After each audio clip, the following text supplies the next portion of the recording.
As the wind erodes and the water corrodes, altering everything we think we know, but we don't. It's all temporary, and it used to, but now the thought doesn't scare me or keep my feet from following one after another until I slumber. Then my mind, not my feet, wander and dream of people and places I'll never see again. I've mended as much mental anguish as I can, and now I try to use this language to take these thoughts from my head to my pen. Cause though I don't speak of my dead friends or the circumstances, often the blow never softens or yields.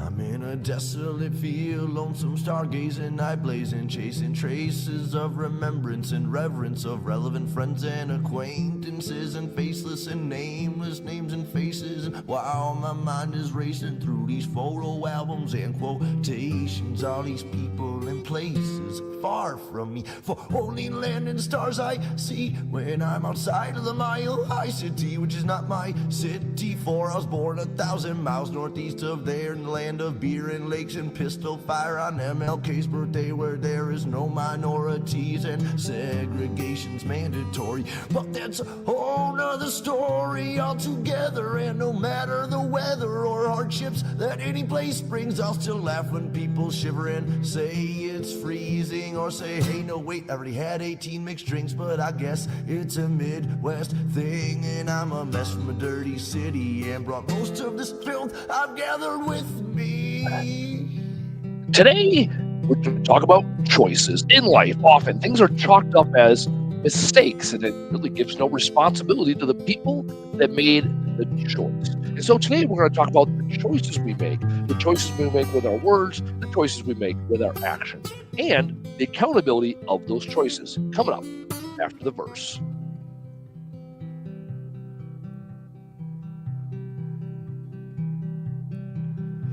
My work labors on as lovers sleep in each other's arms, remaining calm and collect. I begin my self-reflection process of redemption. Honestly, I don't know where this road leads, or if I'm even going. Could be rowing upstream, or worse, chasing my dreams to the peak, to finally be somebody doing something with what I have, rather than saying again and again that I can't and I won't anymore from this day forward. Cause Lord knows the past is set in stone, the present is yours to mold and to use for future uses. I know I'm a nuisance, I'm told, cause I'm neither young nor giant nor gnome. I don't sleep on these streets usually, though I've made thrones of my own. I don't sit well with idle hands, though don't know what to do when I'm home all alone. I'm a menace thrown from society, and as it lies to me, I'll smile silently as others do as they please. I am watching and listening, and I'm grinning all the while, cause sometimes all you can really do is smile. So as the work labors on, I'll keep on singing my songs, and this day's never done. We just keep on spinning around that sun, and well, through all these miles and trials, all I've learned to do is smile. Is to smile.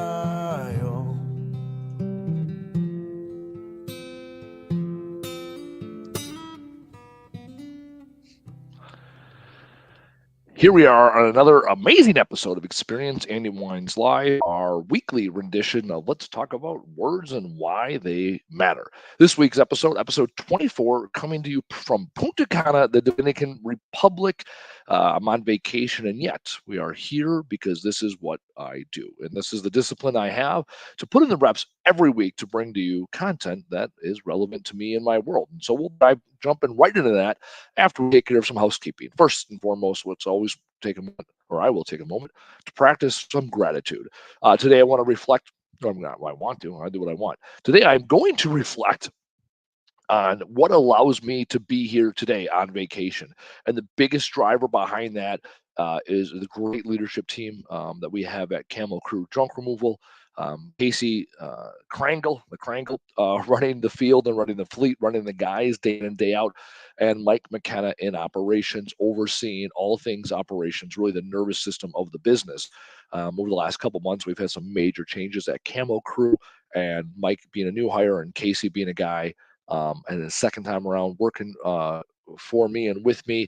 They've really stepped up lately and put us in a position. I told them 2 months ago, hey, I'm going to take a vacation first week of March. This is what needs to happen in order for me to do that. And they've absolutely stepped up, taken the ball and run with it. And so very grateful for them. And then also we have a couple of subcontractors that make things happen within our business. Emmy Thiel over at Squared Away, great service. And phenomenal executive assistant. If you're ever looking for an executive assistant, I highly recommend Squared Away. And then we have Blake Krazel. I don't even know how to say it. Krazel. We'll call it Krazel. With Krazel Applications, which does HR, all things hiring, firing. He takes care of that. And then Chris Grow and Jandel over at Third Eye Local. So that really rounds out our leadership team, making things happen day in and day out with Camo Crew so that I can live my dream as the visionary and integrator and also take the time, little respite and relaxation like I'm coming to you this week from Punta Cana. So there we go, a little gratitude towards them and all the things that they do. It's really important that I practice gratitude because it reminds me how fortunate I am, and also what is success, and what does success look like to me. Very specific, action oriented, and so that I can look for that and find people doing the right thing, and also look for other areas of my life where that does appear, which will consistently combat the negativity bias and drive optimism and positivity and all the health benefits of that. So that's why I practice gratitude, and I encourage you to do the same. All right, housekeeping business. Words fucking matter.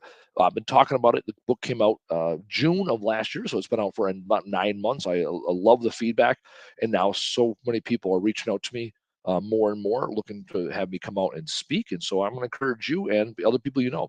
I'm going out to Green Bay in a couple of weeks to speak to a company, or a couple of months, I should say. We're making the arrangements the next couple of weeks. I'll be coming out sometime end of Q2, early Q3.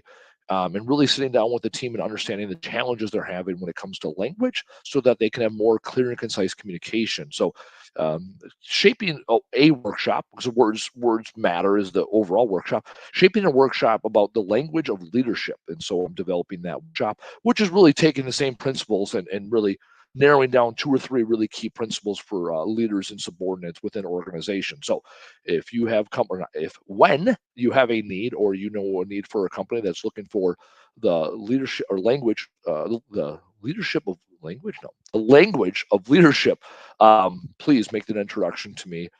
Because I'd love to have the opportunity to come out and speak to those groups. And right now, for me, it's all about the reps, getting in reps. So large audiences, small audiences, everything in between is about getting the reps in. So I'd appreciate some of those introductions. All right. Let's talk about what we're going to talk about today. So I've put it up there. Mistakes are not made, choices are. So paint a picture. Yesterday, we get to the airport. My girlfriend Carolyn's brother gave us a ride. He was right on time. We get to the airport. We walk in. We go through clear TSA. We get on the plane. Everything is great. We land. We walk right through the airport, whatever, go through immigration. We get our bags. We walk right to the guy at the taxi service because it was prepaid for. We get in the car. We drive right to the resort. Everything is smooth as smooth can be. And then we get to the resort, and all of a sudden, things aren't so smooth anymore. We don't see our name on the list when we're getting to the resort. And I go, that's kind of unusual. And we booked it through a timeshare, and it was for somebody else's timeshare. So there's a couple. You kind of see where the story's going, and so now we see there's a buildup here where all of a sudden it's like, okay, hold on, what's going on? And they're kind of dodgy with us about the room. And so we asked some questions. We're like, okay, well, this is what we paid for. There's 2 sides. We're in Margaritaville here in Punta Cana, and there's 2 sides. There's the family side and the adults only. And we paid for the adults only, which is a little bit more money. And that's what we expect to be on the adults only side. And that's our choice. That's what we wanted. Fine. And they're being super dodgy about our room. And then they're like, oh, here you have to go with the guy from the travel agency, or that travel agency from the timeshare. So he starts walking us over the family side. And we're like, no, we're adults only. He's like, oh, well, you got to talk to the front desk about that. So he takes us back to the front desk, and we're talking to the front desk. And clearly, even with the language barrier, I can see their body language. They were not confident. People weren't looking at me in the eye. Everyone's like, oh, just do this. And then finally, like, oh, you just have to get on the shuttle. And they're going to take you to your room. So we get on the shuttle. The shuttle starts taking us right over where they tried taking us 15 minutes prior to that. And I go to the shuttle driver. I go, "Hey, is this a family side?" He goes, "Yeah." I go, "Yeah, we're not getting off here. Like that's not what we paid for. Let's go back." So we go back to the check-in. And after 20 minutes and like 5 or 6 people talking to all the people, they finally like, "Oh yeah, we overbooked the adult side. So the best we can do is maybe have a room for you tomorrow." Took over an hour and a half. We got here at 5:30. It's now 7 o'clock before this comes to light. And the whole time, even through the language barrier, it was very obvious that something wasn't right. And as I was talking to my girlfriend Carolyn, she's like, "Well, mistakes are made." And I go, "No, that's bullshit. That is bullshit. A mistake is a result. There were choices made that led to us not having the room. And now by the time we got to our room, we're like, yeah, this is fine. Like it's the same room setup. And yeah, the adults area versus the kids area or whatever, the family area, it's like a 2 minute walk. Like and we're happy we're on vacation. The weather's good, whatever, right? Like of all things, yeah, we're very blessed, very fortunate. And we weren't upset about the room. And we really were kind of over the fact that we're in the other hotel room because they showed us.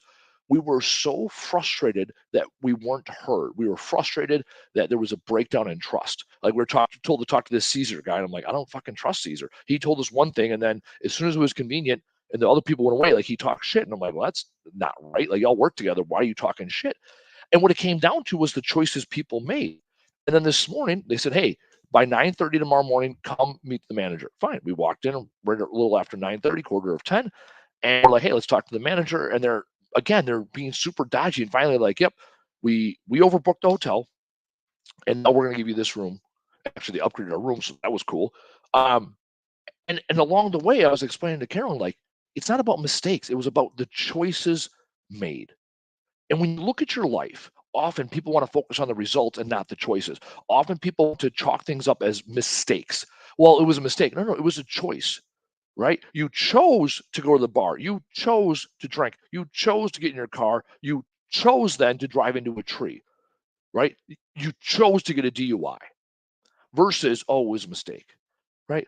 Well, I got fat. Well, what were your choices? Well, I chose not to go to the gym. I chose to have dessert. I chose to drink. I chose to skip my meal planning. I chose to have cheat days, right? Those are all choices. Often what happens in life is we live our life, we have this dream, this aspiration, and we don't take the time to say, okay, what's the goal? One thing that we utilize in Vistage and EOS, which is very powerful, right? Especially when there's conflict. We start with the statement, right? Begin with the end state in mind, like we learned with Stephen Covey in 7 Habits of Highly Effective People. Begin with the end state in mind. So the first question we often ask is, what is your ideal end state? And now from there, we plan to get there. And when you plan to get there, you make decisions along the way that get you to your ideal end state. So we talk about a root cause. What is the ideal end state? Okay, this is it, right? Okay, let's take little things like today. What is my ideal end state? I want to have this conversation with y'all people, right? I want to make it a priority to take the time to have my weekly show, regardless of where I am, right? So, what are the choices that need to be made? Well, I have to communicate effectively with Taylor, who's our producer, so he can set us up for success. I have to communicate effectively with my girlfriend, so she knows that I'm taking the time out of my day to do this. I have to make sure the Wi-Fi is working. I have to get on the show a little bit early to make sure all the technology is working. Right? Those are all choices along the way versus saying, "Oh, well, I want it," and yet, "Oh, I'm not gonna tell my girlfriend. I'll tell her I'll sneak out, or maybe she'll schedule something." And now all of a sudden, I'm here. Oh, I'll wait till the last minute, and the Wi-Fi might not work. I won't tell Taylor, and he'll show up to my office and be like, "Where are you, man?" Right? Again, very simple end state, very simple choices along the way, and that's how you get to be successful in life by owning your choices. Now, on the flip side, there's plenty of times where I've had an ideal end state, and then my choices were inconsistent with the ideal end state. I was going strong at the gym for 2 months, December, January, and halfway through February, I was kicking ass at the gym. And all of a sudden, I got sick and I hit a plateau, and then I didn't work out for a week, and I went back to the gym, and my numbers dropped like significantly. And my trainer's like, "Hey, Andy, don't beat yourself about it." And I'm like, "No, it was the choices I made, right? I chose to take a week off. I chose to eat like shit, right? And now these are the results of those choices. So I have a new bar, a new low, right? Or a new high, whichever way you look at it. And now I can choose to go on. I did not make excuses. I acknowledged what happened, right? I wasn't feeling great, and I chose not to go to the gym. I could have chose to go to the gym. I could have chose to eat right. No, I was sick, and I ate shitty, fatty, delicious comfort food for a week. And now this is where I'm at within my health journey, right? And so now I had 2 good weeks, and guess what? I'm here on vacation. It's an all inclusive. I do not drink. So I'm going to eat my money's worth, and I'm going to choose to get fat this week. I literally weighed myself. I was 218 yesterday. I want to see how much weight I can gain this week because it's all inclusive, and I want to eat food, and I want to make up for the loss of time yesterday, right? So I'm going to choose to get fat this week and eat and feel good about myself because I'm on vacation. And then on Monday, I'm going to choose to go to the gym, and I'm going to work towards where I need to go in life. Those are all choices. At no point am I making excuses. At no point am I making a mistake per se. I am making choices, and I'm holding myself accountable to what is my ideal end state. This week, my ideal end state is to have a good time, is to eat and drink and do what I want, enjoy the sun, and have a complete respite. I'm choosing not to work. I'm choosing to embrace this. I'm choosing to go on some adventures. I'm choosing to spend money when I'm a relatively frugal person. These are all choices. I feel great about these choices because it's within moderation. When I go on 1 or 2 vacations a year, I'm going to choose to have a good time. I'm going to choose to eat and drink and be merry. And then I'm going to choose to get back to my normal, regular life and do all the things that get me and give me the opportunity to choose to go on vacation again. Because week in and week out, I choose to go to the gym and put myself in a healthy place or physically, which allows me to be mentally healthy, mentally healthy, which allows me to be successful running my company, which allows me to make money, which allows me to pay for vacations. And now I'm in complete control of my destiny because I begin with an end state in mind. I want to go on another vacation. What are the things I need to do? What are the choices I need to make along the way? And when I make those choices, I allow myself and I choose to live the life I want. My challenge to you is simple this week. Look at all the things that you do. We've gone over goal planning, we've gone over actions and activities. I want you to look at the choices you make. Are the choices you make consistent with the goals that you have in mind? Are the words you say, which are choices, consistent with a positive mindset? Last week we talked about negativity. Are you saying things in a positive manner? Are you asking questions that are open ended? Are you going out and seeking answers that will support data, not the preconceived notion that you have about something? Those are all choices you make. And when you make those choices, you'll do this magical three, the 3 steps to success. People are latching on to this one with my Trash Talk Business podcast. So I'm going to share it with this audience. The 3 steps to decision making. Maybe that's what it is. I haven't come up with the exact name, but it's this. It is redneck logic, hillbilly math, and Kentucky windage. Maybe it's the decision making matrix or the choice decision. I don't know. We'll talk to Taylor and figure out what we call this thing. So here's what it is redneck logic. My redneck logic is very simple. When you ask an educated person, they'll come up with a problem for every solution. You ask a redneck, and they'll come up with a solution to every problem. I learned this lesson from my father. Every time in my life I've gone to my dad with a problem, he's like, well, there's one of 3 ways of looking at it. And he'll start giving you solutions that you had never thought of. Now, the chances of those solutions working, slim to none. And yet, he's guaranteed he's got 3 different ways to look at it. And that's the redneck logic. A little bit of naivety gets the juices flowing versus maybe a little bit of experience and pessimism where you've already hesitated. Second thing, hillbilly math.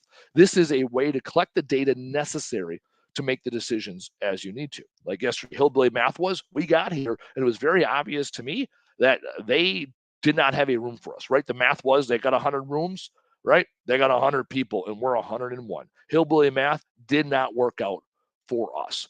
And then the third part of it, Kentucky windage. So Kentucky windage is this in shooting, right? You get your weapon system, whatever the we'll call it gun, whatever the weapon system is. I get twitchy about the word gun because in the military we were taught not to use the word gun. Anyway, it's fine. You get your weapon system, and every weapon system has some sort of aiming. So traditional weapons has a rear sight post and a front sight post. Your rear sight post is left to right. Your front sight post is up and down elevation. That we'll explain that, right? So as you're looking down your weapon, you pull the trigger. Your bullets are going to hit a certain spot, right? And when you're all hitting the same spot, we call that grouping. Now you have a group of rounds, and you need to move them to this target, right? So you don't re-aim, you reset your weapon, right? So you change your elevation, change your windage left to right, up and down. You get dialed in.